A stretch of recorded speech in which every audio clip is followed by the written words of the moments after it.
Geeta Bishnoi. Welcome to my channel once again. So today we are going to talk about a very important topic of this chapter, reproductive health. So today let's start with the topic infertility.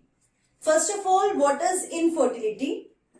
Inability to conceive or produce children in spite of unprotected sexual cohabitation is called infertility. Means कि unprotected coitus के बाद भी अगर female है जो conceive नहीं कर पा रहे हैं, चिल्ड्रन प्रोड्यूस नहीं कर पा रहे हैं, दैट इज कॉल्ड इनफर्टिलिटी. अब इनफर्टिलिटी का जो रीजन होता है वो दोनों में से कोई भी हो सकता है. From both the partner anyone can be the reason और both can be the reason. The first is male can be reason, female can be reason और दोनों में प्रॉब्लम हो सकती है. तो कैसी प्रॉब्लम होती है जिसके वजह से इनफर्टिलिटी हो रहा है? So there are various causes. सबसे पहले हम बात करते हैं कि कौन से रीजंस हैं जिसके वजह से मेल में इनफर्टिलिटी हो रही है. The first is cryptorchidism. Cryptorchidism जो होता है ये बाय बर्थ होता है, कॉन्जेनाइटल होता है. क्रिप्टोडिज्म is the testis fails to descend into scrotal sac. You know the testis is present in scrotal sac, and what is the reason behind it? The scrotal sac provides 2 to 2.5 degree lesser temperature than the body temperature.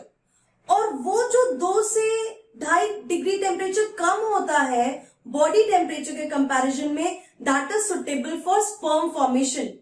तो क्रिप्टोडिज्म में जो testis होता है वो baby के abdomen में ही रह जाता है, वो स्क्रोटल सैक में डिसेंड नहीं हो पाता इवन आफ्टर बर्थ. तो जब वो बॉडी में टेस्टिस रहता है उसकी वजह से स्पर्मेटोजेनेसिस नहीं होता, स्पर्म नहीं बनते, and this condition is known as azoospermia. Azoospermia means there is no sperm in the semen. Next is gonadotropin deficiency. तो गोनाडोट्रोपिन जो हार्मोन्स होते हैं जो हमारा पिट्यूटरी ग्लैंड रिलीज करता है, interior pituitary, that is FSH and LH, ये produce नहीं होता है, डेफिशिएंसी होती है, उसकी वजह से स्पर्मेटोजेनेसिस नहीं हो पाता है. That is also a reason. Y chromosome deletion. अब वाई क्रोमोसोम जो होता है वो मेल में रिस्पॉन्सिबल होता है उनके रिप्रोडक्टिव सिस्टम के डेवलपमेंट के लिए, रिप्रोडक्टिव सिस्टम फॉर्मेशन के लिए. सो वाई क्रोमोसोम ही नहीं है, सो बात खत्म हो जाती है. So there will be nothing else to talk about. Then acquired infection, ये किसी भी स्टेज में हो सकता है. The infection of seminal vesicle, prostate gland. अगर इन्फेक्शन होता है सेमिनल वेसिकल और प्रोस्टेट ग्लैंड में, उसकी वजह से ओलिगोस्पर्मिया हो सकता है. There will be very less sperms in the semen. और क्योंकि यही दोनों जो है रिस्पॉन्सिबल होते हैं सीमेन के मैक्सिमम कंटेंट के लिए, which provides motility, which provides a particular important environment for the movement of sperm, वही प्रॉपर नहीं आ रहा है तो sperm will not be able to survive. Then आता है impotency. Impotency, it is unable to erect and penetrate penis. ये physical disorders में आएगा. That unable to erect and penetrate penis into the vagina. So this is one physical problem in the males, और ये psychological में भी आ सकता है, and it is also causes infertility. Immotile sperm. Immotile sperm होने की वजह से जो स्पर्म है वो अपर बॉडी पार्ट फीमेल के अंदर रिप्रोडक्टिव ट्रैक में जो यूट्रस है, फेलोपियन ट्यूब, वहां तक मूव होके नहीं जा पाएंगे, स्विम नहीं कर पाएंगे, तो फर्टिलाइजेशन होने का सवाल ही पैदा नहीं होता. सो इमोटाइल स्पर्म. एल्कोहलिज्म. एल्कोहलिज्म, अगर कोई बहुत ज्यादा एल्कोहल कंज्यूम करते हैं उनके केस में there will be defective spermatogenesis and that leads to infertility. Low fructose. Fructose की कमी के वजह से the sperms will not have a proper movement, proper nutrition sperms को नहीं मिलेगा, and defective sperms will be there again. So these are few reasons why infertility is happening in the males. कुछ congenital होते हैं which is not be treated, but कुछ ऐसी problem है जो easily हम control कर सकते हैं, so we need to take care of that. Now in females में बहुत सारे reasons हो सकते हैं. Defective growth of uterus and vagina, इनमें से कोई भी पार्ट का डिफेक्टिव ग्रोथ होता है, उसकी वजह से इम्प्लांटेशन प्रॉपर नहीं होगा and movement of sperms will not B proper, और जो स्पर्म्स है वो फीमेल ओवा तक नहीं पहुंच पाएंगे through the fallopian tube uterus, तो फर्टिलाइजेशन नहीं होगा.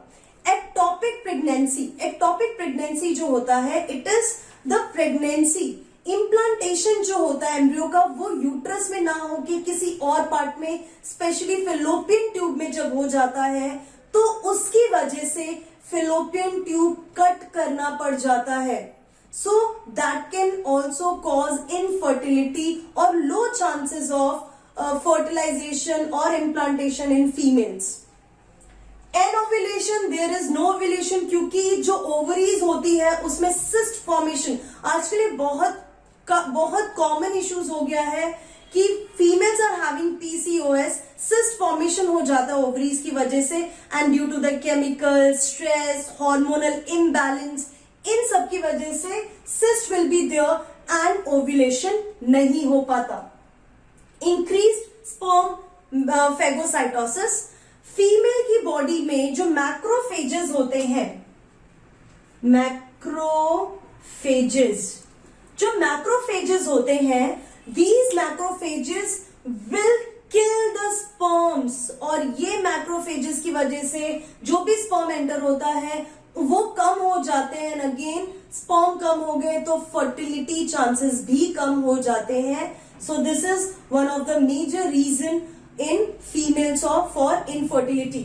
सो ये हमने रीजंस की बात कर ली.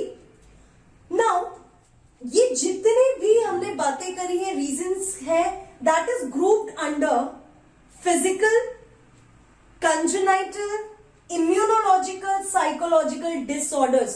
तो ये जितनी भी प्रॉब्लम्स हैं इनफर्टिलिटी के रीजंस है, हमने इनको 4 कैटेगरी में ही रखा है.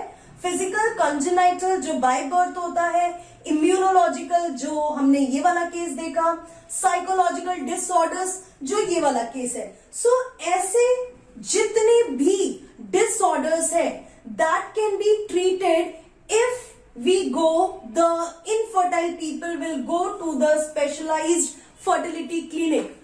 फर्टिलिटी क्लिनिक में जाने से स्पेशलाइज्ड होने चाहिए, वहां जाने से इन डिसऑर्डर्स का सॉल्यूशन मिल जाता है, प्रॉपर ट्रीटमेंट और डायग्नोसिस मिलता है. पहले प्रॉपर डायग्नोसिस होगा, क्या रीजन है, और उसके अकॉर्डिंग ट्रीटमेंट देते हैं, and they will enable the couple to have the children.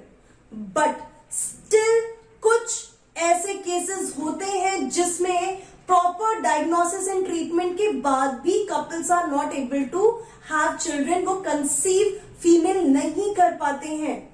In that case there is another technique, special techniques होते हैं which helps such kind of couples to have children.